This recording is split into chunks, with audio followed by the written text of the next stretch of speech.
বিসমিল্লাহির রহমানির রহিম। আসসালামু আলাইকুম বন্ধুরা, কেমন আছো? আশা করি ভালো আছো। আমি আল্লাহর রহমতে অনেক অনেক ভালো আছি। তো আজকে একটা ঝাঁকানাকা রেসিপি নিয়ে তোমাদের সামনে এসেছি। তো আমার রেসিপি মানে হচ্ছে ঝাঁকানাকা রেসিপি। তো ঝাঁকানাকা রেসিপি দেখতে হলে একটা লাইক দিয়ে পুরোটা ভিডিও দেখতে হবে। তো আজকে আমি রান্না করেছি হলো গরুর ভুঁড়ি বা বট। অনেকে গরুর ভুঁড়ি বলো, আমরা গরুর বটি বলি। তো দেখো আমি কি সুন্দর করে লাল লাল করে গরুর বটগুলা কিভাবে ভুনা করি। তো তোমরা রেসিপিটা খালি দেখো আমি কীভাবে এত সুন্দর করে গরুর ভুঁড়ি রান্না করি। কিন্তু এটা কিন্তু কুরবানির গরুর ভুঁড়ি, মুখে শুধু বট চলে আসে, কেননা ছোটোবেলা থেকে বটই বলি, আমরা এটাকে বটই বলি। তারপর দেখছো এতটা বট আমি পরিষ্কার করে নিয়েছি। বটটা আমি অনেক সময় লাগিয়ে পরিষ্কার করেছি, সারা ধপধপ করে নিয়েছি। এখন বটটাকে আমি সুন্দর করে লাল লাল করে ভুনা করব, অনেক টেস্টি করে ভুনা করব। এত মজা হয়েছিল কি বলবো তোমাদের, আমার পরিবারের সবাই চেটে পুটে খেয়েছে, এত মজা হয়েছে গরুর বট। মুখে শুধু ভুঁড়ি না, বট চলে আসে। তারপরে দেখছো আমি এখন একটু এটাকে পানি দিয়ে সিদ্ধ করে নেব। এটাকে কিন্তু আমি অনেক জাল দিব, প্রায় 7-8 ঘন্টা এটাকে আমি সিদ্ধ করেছি। এখন পানি দিয়ে তারপরে এখানে দিচ্ছি হলুদ ফাঁকি আর দিয়ে দিচ্ছি লবণ।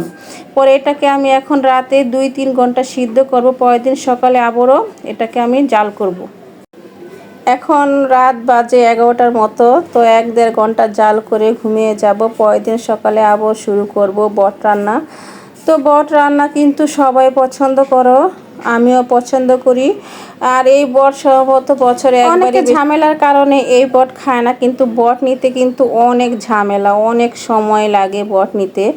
তো যারা যারা বট নিয়েছো তারাই জানো যে বট নিতে কতটা আরাম, কতটা কষ্ট। তো 3 জালে তো কুরবানিদের পাড়াপাড়ি করে বট নিয়েছি, এখন হচ্ছে বট রান্নার পালা। তো সবাই খেয়ে নিয়েছে, আজকে আমি রান্না করলাম। তো এখন এই দেখো এতগুলো পানি, কিন্তু এতগুলো পানি সব কলম অর্ধেক শুকানোর পরে তারপর আমি সব ময় মশলা অ্যাড করব। তো কি ময় মশলা দিয়ে বট রান্না করি সেটাই তোমরা দেখো, আর দেখতেই থাকো আমি কীভাবে বট রান্না করি। দেখছো পানি এখনও শুকাইতেছে না, রাত বাজে এখন 12টা। বট নিতে নিতে অনেক দেরি হয়ে গেছে। তো কালকে সকালে খাবো, গ্যাস থাকবে না, এই জন্য আজকে রাত্রেই বট নিয়ে এত হুড়স্থুর করলাম। তো ঢেকে দিলাম প্রায় 20 মিনিটের মতো। এই যে 20 মিনিট হয়ে গেছে, 20 মিনিট হয়ে গেছে, সরি 20 মিনিট না, এটা হচ্ছে পরের দিনের সকালের ভিডিও। তো এই দেখছো এতগুলো এখানে পেঁয়াজ একটু বেশি দিয়েছি, কেননা বট অনেক কম। আর এখানে দিয়েছি এলাচ, তারপরে দারুচিনি, তারপরে তেজপাতা, গোলমরিচ সব একসাথে দিয়ে দিলাম, কেননা বটে সব সময় গোটা গোটা ময় মশলা দিবে, তাহলে বটের টেস্টটা ঠিকঠাক থাকে। তারপরে আমি এখানে বটটা কিন্তু একসাথে সব দিয়ে দিয়েছি, যেন একসাথে সব জাল হয়, বটটাও সিদ্ধ হলো আর পেঁয়াজগুলো সব সব ময় মশলা জাল হলো। তারপরে 2 চামচ হলুদ গুঁড়ো, 2 চামচ মরিচ গুঁড়ো, ধনিয়া ফাঁকি, তারপরে আদা, স্বাদ মতো লবণ দিয়ে বটটাকে ভালো করে কষিয়ে নেব। তো কারা কারা আমার মতো বট এভাবে রান্না করো অবশ্যই বলবে। আমি সব সময় এভাবে রান্না করি না, শুধু আজকে এভাবে রান্না করলাম, কেননা আজকে আমার কষাইতে মনে চাইলো না। এভাবে বট রান্না করলে কিন্তু স্বাদটা অনেক হয়। তারপরে বটে তো মনে করো তেল বেশি লাগে, তো আজকে আমি একটু বেশি তেল দিলাম। তো কারা কারা বটে এভাবে রান্না করো, তেল তো অবশ্যই কমেন্টে জানাবে।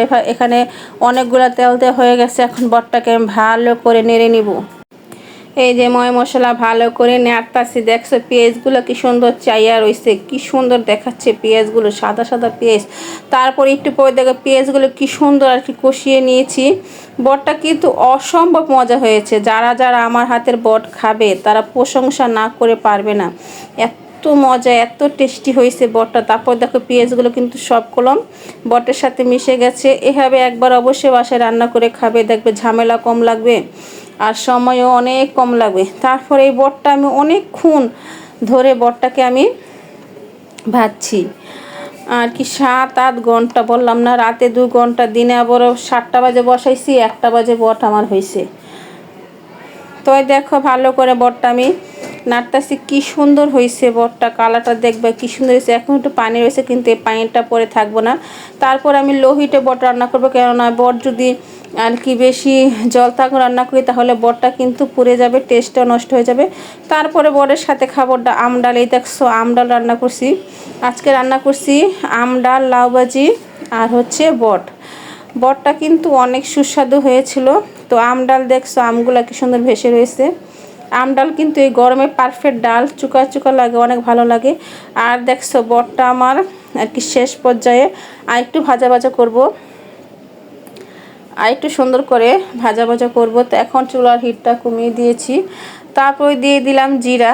তো জিরা পাখি দেওয়ার পরে আমার বট রান্না প্রায় শেষ হয়ে গেছে।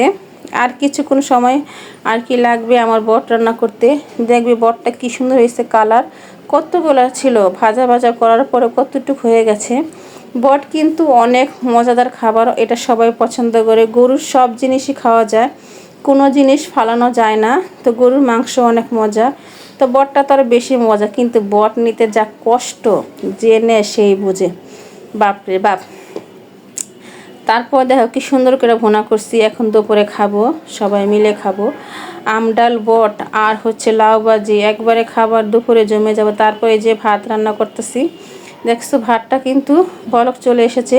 তারপরে রান্না কি করলাম, এই যে তারপরে দেখছো বটটা কি সুন্দর কালার হয়েছে, কতটা লোভনীয় হয়েছে, দেখেই তো খেতে ইচ্ছে করতেছে। দেখছো কি সুন্দর হয়েছে বটের কালারটা, আর কত সুন্দর দেখাচ্ছে। কার কার জিভে জল এসেছে অবশ্যই কমেন্টে জানাবে। আর যদি কারো খেতে মনে চায় অবশ্যই আমাকে বলবে, আমি সবার জন্য রান্না করে পাঠিয়ে দিব। এত মজার খাবার। তো আমি একটা খেয়ে দেখছি কেমন হয়েছে, ভীষণ মজা হয়েছে, অনেক টেস্টি হয়েছে। তো এখন শুধু একটা খেলাম, পরে ভাত দিয়ে খাবো। তো ভিডিওটা দেখার জন্য সবাইকে অসংখ্য ধন্যবাদ। তোমরা সবাই ভালো থেকো, আমার পাশে থেকো, আর আমাকে বেশি বেশি সাপোর্ট করবা।